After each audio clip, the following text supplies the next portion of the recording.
stoat. Aye, mate. Meat's what we need. A brace of plump wood pigeons, or even a fish. I like fishes.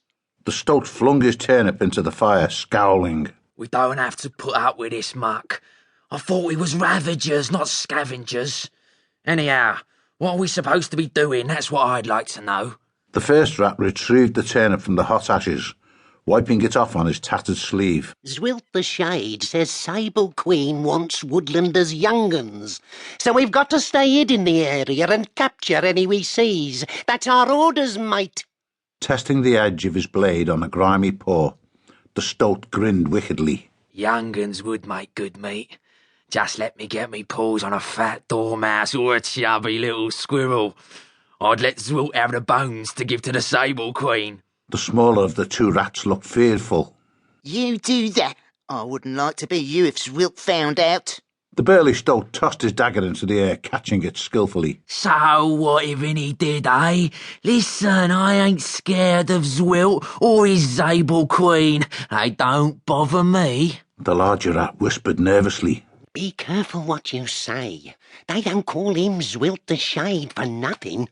Some say he's magic. The stoat scoffed. Rubbish. What sort of magic, eh? The rat took swift glances up and down the bank. No beast sees Zwilt unless he wants them to. They say he can come and go, secretly, just as he pleases. The big stoat shook his head pityingly. You're a right old frog wife, even you believe that. Shade or no shade, Zwilt's just a beast like any other. You see this dagger of mine? Well, one good stab of it'd make Zwilt vanish forever.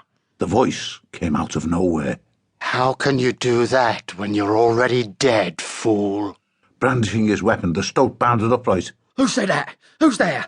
From behind his back, a cloaked figure emerged through the smoky willow foliage. With lightning speed and savage strength, it wrenched the stoat's paw backward, sending the dagger spinning. Dust rose as the stoat's back slammed against the ground. He lay there, staring up into the face of Zwilt the Shade. The sable was a sight to instill fear into most creatures. Behind the natural mask of dark fur, his eyes were totally black, dead and inscrutable. Zwilt was lean, wiry, and very tall for one of his species. Beneath a flowing cloak of dull purple, he wore a snakeskin belt with a broadsword thrust through it. His teeth showed small, white and sharply pointed as he hissed at the hapless stoat. You should have believed the rats. They spoke truly. The burly stoat gulped. Sire, I was only jesting. Zwilt held a paw to his lips. Silence. You should not be speaking. I've already told you that you're dead. In desperation, the stoat tried to rise. No, I ain't. The broadsword appeared suddenly in Zwilt's paws. He swung it like lightning. As the severed head rolled into the river, Zwilt addressed it. Oh, yes, you are. Perhaps you'll believe me now. Without raising his voice, Zwilt the Shade turned his unblinking stare on the two rats. You believe me, don't you? They both nodded wordlessly in stunned silence. The tall killer wiped his blade on the headless carcass. Get this thing out of my sight. Throw it in the river. The rats scrambled to obey his order. When they turned back again, he had gone. There was only the fire dying to embers in the bright summer afternoon. The remains of their former comrade drifted slowly away on the currents. None of the vermin band known as the Ravagers dared to disobey Zwilt the Shade. His orders came direct from Vilaya, the one they called the Sable Quean.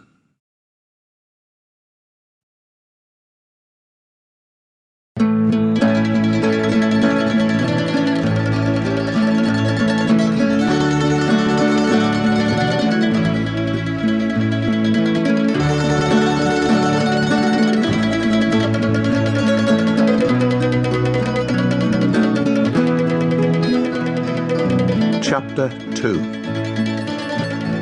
Waves broke endlessly on the sands of Mossflower's western shore, with the lonely hissing sigh that is the music of the sea.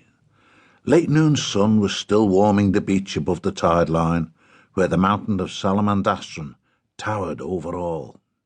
Brang the badger lord and his trusty